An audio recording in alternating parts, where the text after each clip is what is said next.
Hello बच्चों, in the last video we discussed about what is secularism. ठीक है, ये बच्चों हमने डिस्कस किया था और हमने बात की थी कि सेकुलरिज्म का क्या मतलब है।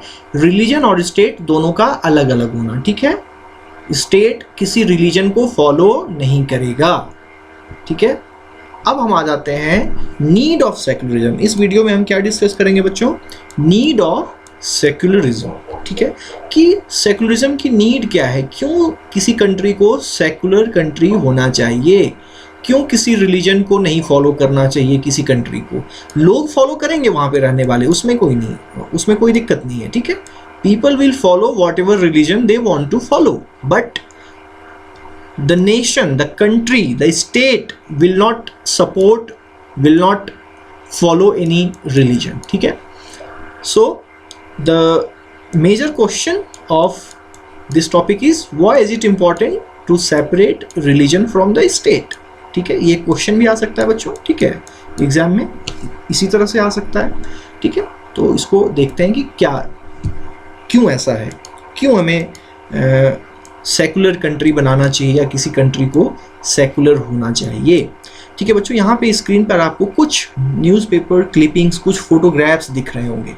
ठीक है, उसमें देखिए और समझने की कोशिश कीजिए कि वो क्या है।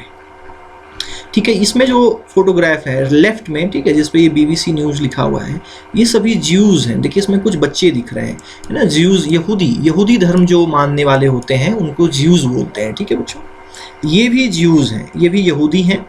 ठीक है, ये यहूदियों को मार कर, ठीक है, उनका जो कहीं पर गाड़ दिया गया था, ठीक है, और उन्हीं के ये अवशेष हैं। देखिए, ठीक है, हड्डी है, ये कंकाल है, ठीक है, ये उनके जो हेड हैं वो बचे हुए हैं। ठीक है, तो उसी का ये क्या है, एक ढेर लगा हुआ है। यहाँ पर क्या है, देखिए ये भी यहूदी हैं, ये खड़े हैं। थोड़ा सा हो सकता है कि आपको बुरा लगे ये फोटोग्राफ देखने में, ठीक है, लेकिन ये देखना ज़रूरी है आपको ये समझाने के लिए कि सेकुलरिज्म क्यों ज़रूरी है बच्चों। ठीक है, थोड़ा सा आपको विचलित भी कर सकता है, लेकिन आपको सेंसिटिव बनाने के लिए कि सेकुलरिज्म की ज़रूरत क्यों है, ये देखना ज़रूरी है। ठीक है, हालांकि कुछ वीडियो भी हैं जो अवेलेबल हैं यूट्यूब पे, देख सकते हैं। कुछ मूवीज़ भी हैं इन चीज़ों पे बनी हुई, ठीक है, जो काफ़ी अच्छी मूवीज़ हैं, जो आपको, खैर आप जब कुछ बड़े हो जाएंगे तब आप उन मूवीज़ को देखिएगा। ठीक है, फिलहाल तो आप ये फोटोग्राफ्स बस देखें। और यहाँ पे ये देखिए कि कुछ सैनिक जो हैं वो खड़े हैं, ठीक है, बंदूक लेकर, और इन यहूदियों को शूट कर रहे हैं। ठीक है, गोलियों से मारने की तैयारी कर रहे हैं। ठीक है, गोली इन्होंने, बंदूक जो है इन्होंने तानी हुई है। ठीक है, अब ये गोली चलाने वाले हैं। ठीक है, इनको बस इंतज़ार है इशारे का। ठीक है, इनको जैसे ही सिग्नल मिल जाएगा कि हाँ इन पे गोली चलाओ, ये चला देंगे और ये मर जाएंगे यहूदी। ठीक है, अब यहाँ पे देखते हैं जर्मन्स, एक न्यूज़पेपर क्लिपिंग है बच्चों। इसमें देखते हैं क्या लिखा हुआ है। Germans murder 7,700,000 Jews in Poland. ठीक है, पोलैंड एक कंट्री है, वहाँ पर जो जर्मनी ने अटैक किया था, ठीक है, आक्रमण किया था। आक्रमण करने के बाद वहाँ पर उन्होंने पोलैंड में जो यहूदी रह रहे थे, उन यहूदियों में से 7 लाख यहूदियों को उन्होंने मार दिया। ठीक है, ट्रैवलिंग गैस चैम्बर्स, ठीक है, गैस चैम्बर में वो यहूदियों को भेज कर मारते थे। क्या है गैस चैम्बर बच्चों, ये क्लास 9th में थोड़ा डिटेल में हम पढ़ेंगे नाजिज्म में। ठीक है, आप क्लास 9th में आइए, फिर उस पर थोड़ा डिटेल में स्टडी करेंगे। ठीक है, यहाँ पर नीचे में एक है कि कुछ लोग एक प्रोटेस्ट कर रहे हैं। ठीक है, एक बैनर लेकर, हैंग आसिया। ठीक है, आसिया एक लड़की का नाम है। ठीक है, उसकी फ़ोटोग्राफ यहाँ पर है बच्चों, देखिए। ठीक है, इसी फोटोग्राफ में ये आसिया जो है एक क्रिश्चियन है, क्रिश्चियन वुमन है पाकिस्तान में। और यहाँ पर ये पाकिस्तान के कुछ लोग जो हैं वो प्रोटेस्ट कर रहे हैं, डिमांड कर रहे हैं हैंग आसिया, मतलब आसिया को फांसी पे चढ़ा दो। ठीक है, तो ये कुछ क्या दिखा रहा है बच्चों, ये जो सारे फोटोग्राफ्स हैं इनमें आप क्या देख पा रहे हो? जर्मन्स जो थे बच्चों वो क्रिश्चियनिटी को मानते थे। ठीक है, क्रिश्चियंस थे और वो ज्यूज़ को मार रहे थे। ठीक है, यहाँ पर पाकिस्तान में मेजॉरिटी क्या है बच्चों, देखिए मुस्लिम्स हैं। ठीक है, और वो एक क्रिश्चियन वुमेन को फांसी पे चढ़ाने की मांग कर रहे हैं। ठीक है, तो ये जो फोटोग्राफ्स यहाँ पे 6 फोटोग्राफ्स हैं बच्चों इस स्लाइड पे, ये सभी ये दिखा रहे हैं कि एक रिलीजन को मानने वाले, ये ज्यूज़ को जितने के फोटोग्राफ हैं यहाँ पर यहूदियों को, ठीक है, ये जर्मनी ने ऐसी कंडीशन इनकी की थी, ठीक है, सेकेंड वर्ल्ड वॉर के समय जब हिटलर वहाँ पे वहाँ का हेड था, चांसलर था, ठीक है, वो ज्यूज़ को जो है चुन चुन कर मार रहा था बेसिकली, ठीक है।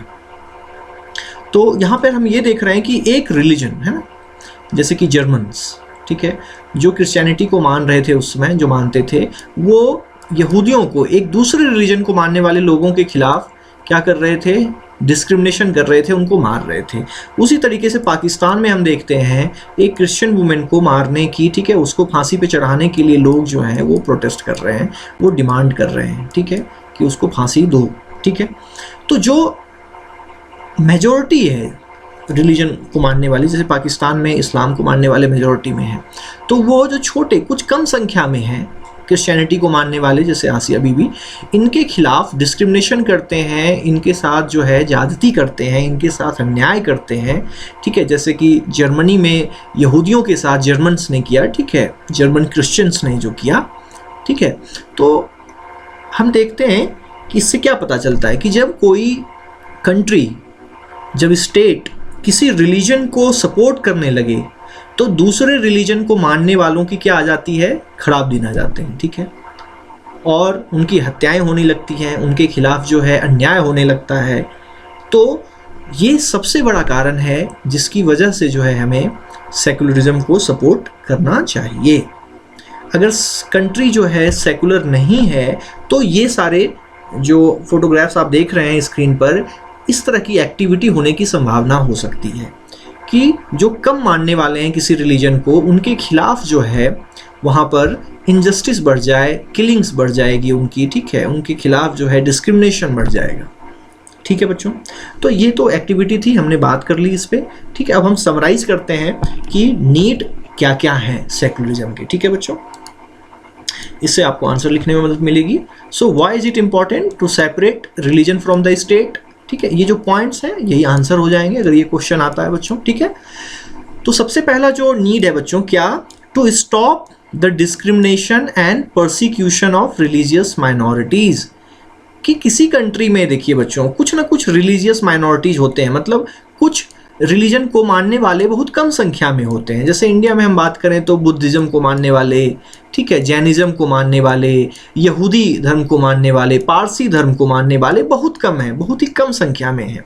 तो उनके खिलाफ जो है कहीं कोई डिस्क्रिमिनेशन ना हो, उनको प्रताड़ित ना किया जाए, ठीक है, इसको रोकने के लिए जो है हमें कंट्री को क्या बनाना चाहिए, सेकुलर बनाना चाहिए, किसी पर्टिकुलर रिलीजन को फॉलो नहीं करना चाहिए। लोग फॉलो करेंगे, फिर यहाँ पे ध्यान रखना है, people should have the freedom to follow whatever religion they want to follow, but the state, जो कंट्री है, जो नेशन है, उसका कोई रिलीजन नहीं होना चाहिए, वो किसी रिलीजन को सपोर्ट नहीं करेगा। दूसरा, to protect the freedom of individuals, लोगों की आज़ादी को प्रोटेक्ट करने के लिए भी जो है सेकुलरिज्म की ज़रूरत है, ठीक है। कोई क्यों, किस तरह की फ्रीडम को, to exit from their religion, चलिए मुझे लगता है कि यार मैं अब अपना रिलीजन नहीं मानना चाहता, ठीक है, मुझे अपने रिलीजन को छोड़ देना है, तो ये भी प्रोटेक्शन होना चाहिए, ठीक है, ऐसा ना हो कि मैं रिलीजन अपना छोड़ ही ना पाऊँ, ठीक है।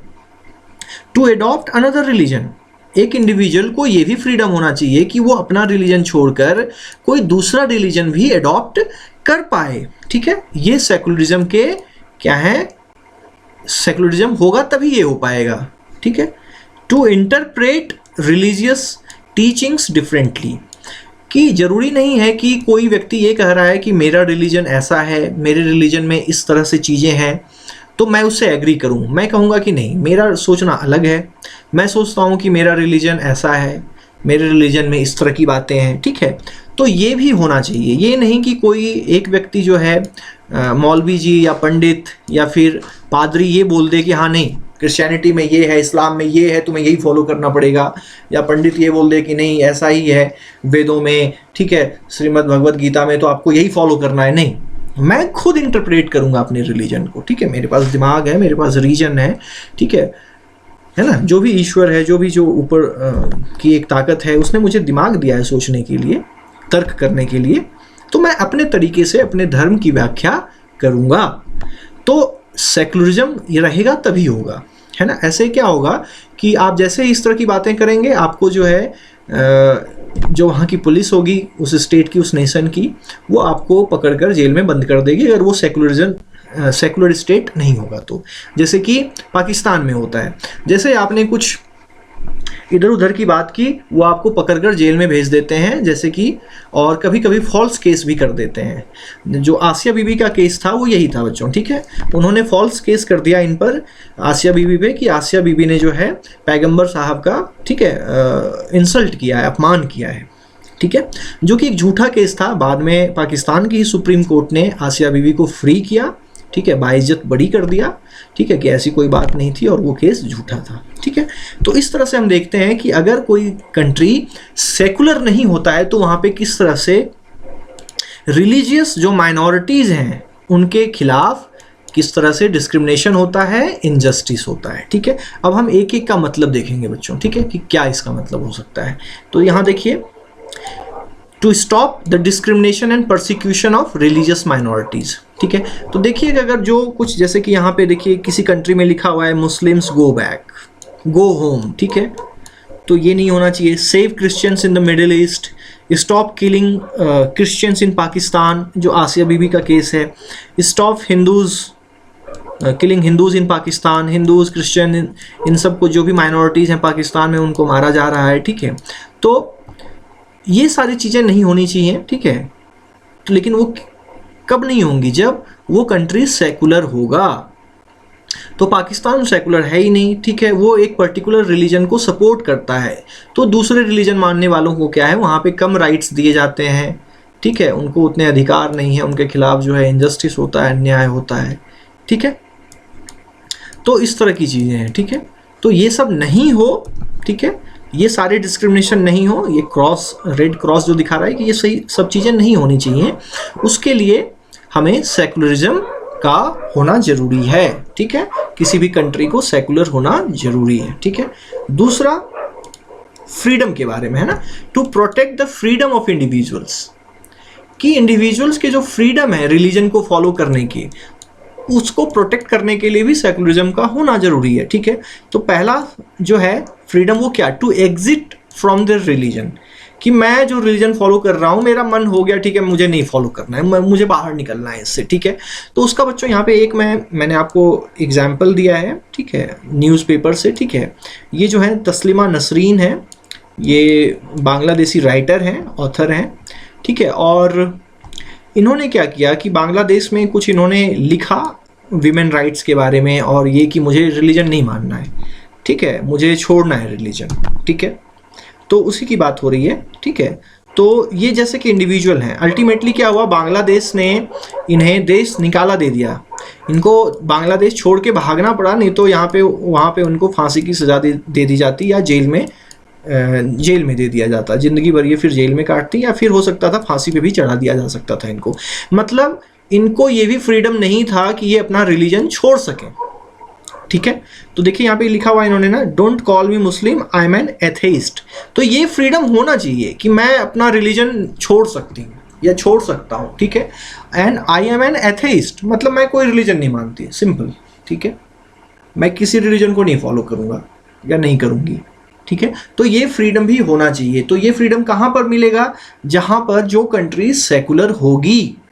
जो सेकुलर कंट्री नहीं है वहाँ पे नहीं होगी, वहाँ पे तस्लीमा नसरीन की तरह आपको क्या है, देश छोड़कर भागना पड़ेगा, अदरवाइज आप मारे जाओगे, ठीक है।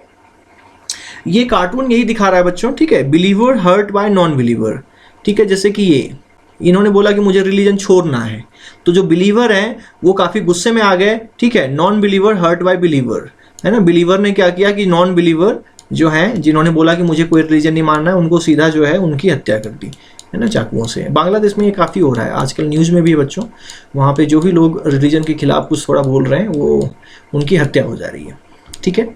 तो यहाँ पे ये कुछ लिखा हुआ भी है कि इनका क्या ओपिनियन है रिलीजन के बारे में, तस्लीमा नसरीन का, इसको आप पढ़ सकते हैं थोड़ा, ठीक है। एंड ठीक है बच्चों, तो ये हो गया freedom to exit from their religion. अब दूसरा जो फ्रीडम है बच्चों वो देखते हैं, to protect the freedom of individuals for to adopt another religion. पिछला जो एग्जाम्पल था वो रिलीजन से बाहर निकलने का था, लेकिन यहाँ पे है कि मैं अपने रिलीजन से बाहर निकलूं, लेकिन मुझे ये भी फ्रीडम होना चाहिए कि मैं कोई दूसरा रिलीजन भी अडॉप्ट कर सकता हूँ। ठीक है, ये भी सेकुलरिज्म का पार्ट है, लेकिन ये आपको फ्रीडम वहीं पे मिलेगा जहाँ पे जो कंट्री जो है सेकुलरिज्म को अपनाती हो या फॉलो करती हो। जो कंट्री सेकुलरिज्म को फॉलो नहीं करेगी वहाँ पे आपको इस तरह की फ्रीडम नहीं मिलेगी। जैसे पाकिस्तान में आपको ये फ्रीडम नहीं मिलेगा कि आप इस्लाम को छोड़कर कोई दूसरा रिलीजन फॉलो करें। ठीक है, तो देखिए कि एक फेमस एग्जाम्पल मैं आपको देने वाला था, यहाँ पे मैंने सोचा कि आपको दिखाऊं। ये इनका नाम तो आप जानते ही होंगे, AR रहमान। ठीक है, बहुत बड़े म्यूजिशियन हैं, संगीतकार हैं, हालांकि गायक भी हैं, ठीक है, गाते भी हैं। तो ये जो है बच्चों 20-22 साल की उम्र तक हिंदू थे। ठीक है, हिंदुइज्म को फॉलो करते थे, और 20-22 साल के बाद जो है ये इन्होंने सूफी इस्लाम को अडॉप्ट किया, मतलब उसके बाद ये मुस्लिम बन गए। ठीक है, तो इनको ये फ्रीडम थी। India is a secular country, तो ये हमें क्या बताता है कि इंडिया में इंडिविजुअल को ये फ्रीडम है कि आप किसी भी प्रकार के रिलीजन को छोड़कर किसी दूसरे प्रकार के रिलीजन को अपना सकते हैं। ठीक है, तो ऐसा इंडिया में कैसे पॉसिबल हुआ? क्योंकि जो इंडिया है वो क्या है?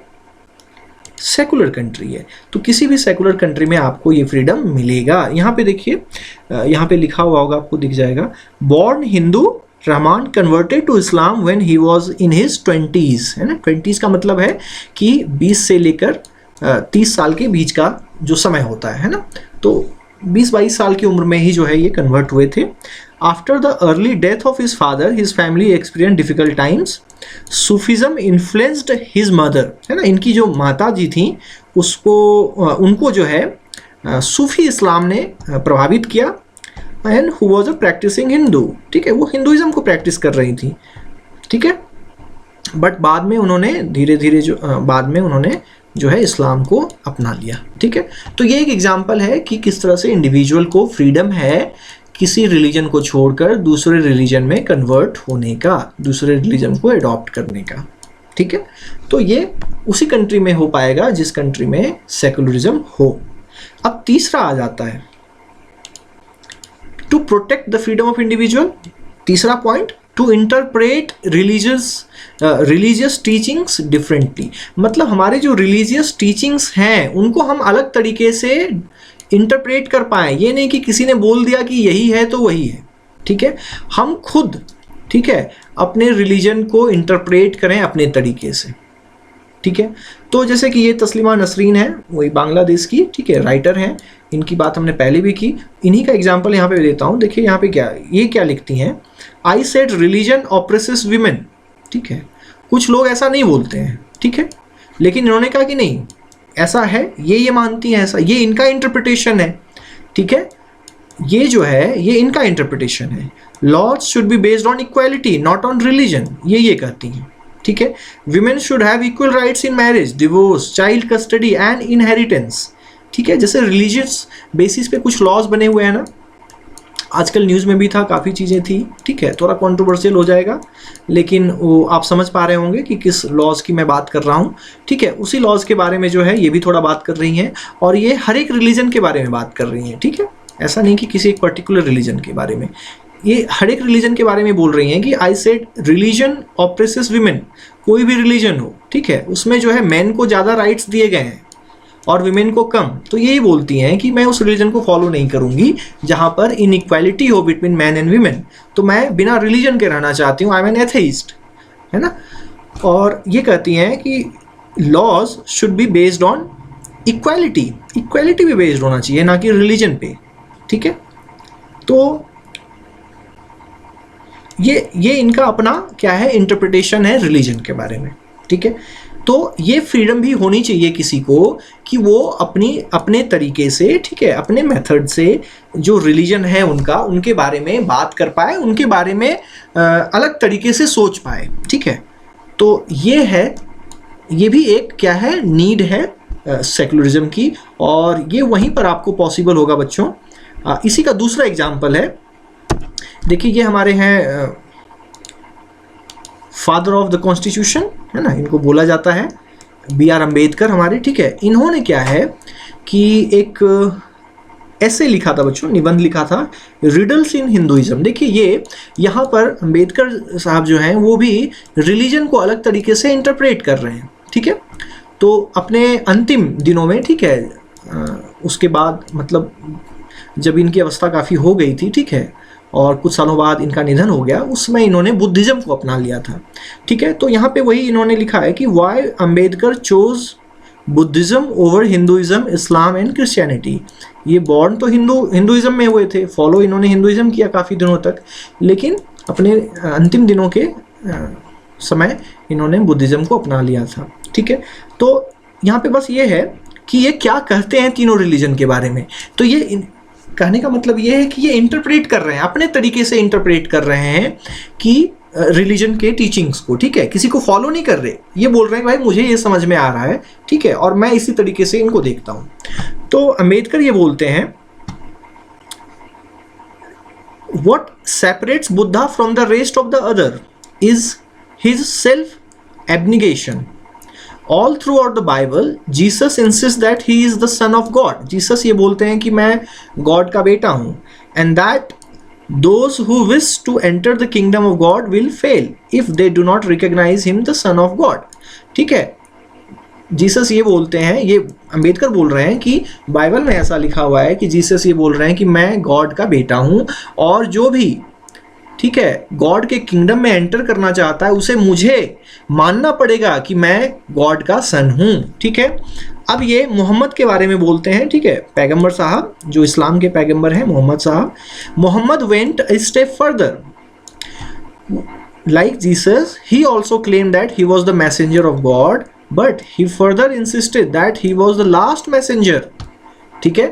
फिर ये बोलते हैं कि मोहम्मद ने ये कहा कि वो भी मैसेंजर है गॉड का, just like Jesus, but he is the last messenger. मतलब अब मोहम्मद साहब के बाद कोई मैसेंजर आने वाला नहीं है, ठीक है। उसके बाद वो कृष्णा के बारे में बोलते हैं, Krishna went a step beyond both Jesus and Mohammed. He refused to be satisfied with merely being the son of God or being the messenger of God. He was not content even with being the last messenger of God. He was not even satisfied with calling himself a God. ये अम्बेडकर साहब बोल रहे हैं, he claimed that, मतलब ये कह रहे हैं कि कृष्णा ने क्लेम किया है, he was परमेश्वरा और देवादिदेवा, गॉड ऑफ गॉड्स, ठीक है, ये कह रहे हैं। उसके बाद देखिए बुद्धा के बारे में ये क्या कहते हैं। बुद्धा के बारे में ये कहते हैं, never arrogated to himself any such status, कि उन्होंने अपने आप को ऐसा कोई स्टेटस नहीं दिया बुद्धा ने। He was born as a son of man and was content to remain a common man and preached his gospel as a common man. He never claimed any supernatural origins, ठीक है, उन्होंने कभी नहीं कहा कि मैं God का बेटा हूँ या बेटी हूँ या गॉड का मैसेंजर हूँ। उन्होंने ये अम्बेडकर ये कह रहे हैं कि बुद्धा जो है एक कॉमन मैन की तरह उन्होंने जन्म लिया, एक कॉमन मैन की तरह ही उन्होंने अपनी जो उनके विचार थे उसको फैलाया लोगों में, ठीक है, और कभी भी ये नहीं कहा कि मैं बहुत बड़ा गॉड का मैसेंजर हूँ या गॉड का बेटा हूँ या बेटी हूँ या मैं खुद अपने आप में भगवान हूँ, ऐसा कभी नहीं कहा, ठीक है। और आगे क्या लिखते हैं, the Buddha made a clear distinction between a margadata and a mokshadata. Jesus, Muhammad and Krishna claimed for themselves the mokshadata and the Buddha was satisfied with playing the role of margdata. ये कह रहे हैं कि जीसस, मोहम्मद और कृष्ण जो थे, ठीक है, वो बोलते थे कि मैं ही मोक्षदाता हूँ, मतलब तुम्हें मेरे पास आना पड़ेगा, ठीक है, तभी जाके तुम्हें मोक्ष मिलेगा, तभी तुम्हें शांति मिलेगी। बट बुद्धा क्या बोल रहे हैं, बुद्धा के बारे में बोल रहे हैं कि मैं तुम्हें रास्ता दिखाऊंगा, मार्गदाता मतलब मार्ग बताऊंगा कि ये मार्ग है बच्चों, ठीक है, इस पे चलो और आपको शांति, आपको मोक्ष मिलेगा। अम्बेडकर ये बोल रहे हैं। तो देखिए ये इनका अपना इंटरप्रिटेशन है। इन्होंने तीनों रिलीजन्स के बारे में, 4 रिलीजन्स के बारे में एक्चुअली, ठीक है, Hinduism, Islam, Christianity and Buddhism, चारों के बारे में इस एसे में जो है काफ़ी कुछ लिखा है, ठीक है। तो ये अम्बेडकर का अपना इंटरप्रिटेशन है, अपनी अंडरस्टैंडिंग है रिलीजन के बारे में, तो ये फ्रीडम भी होना चाहिए। और इन्होंने यहाँ पे इस तरीके से लिखा है ठीक है, इसलिए क्योंकि इंडिया जो है वो एक सेकुलर कंट्री है। अगर इस तरह से अंबेडकर ने पाकिस्तान में लिख दिया होता तो अंबेडकर को जो है फांसी पे चढ़ा दिया गया होता, या सऊदी अरेबिया में अंबेडकर ने ऐसा लिख दिया होता तो अंबेडकर को जो है वहाँ पर फांसी पे लटका दिया जाता। ठीक है, तो ये सब जो है कारण है जिसकी वजह से secularism is needed in any country. ठीक है, तो जो नेक्स्ट टॉपिक होगा बच्चों, नेक्स्ट वीडियो, उसमें हम डिस्कस करेंगे इंडियन सेकुलरिज्म के बारे में कि इंडियन सेकुलरिज्म के क्या क्या कैरेक्टरिस्टिक्स हैं।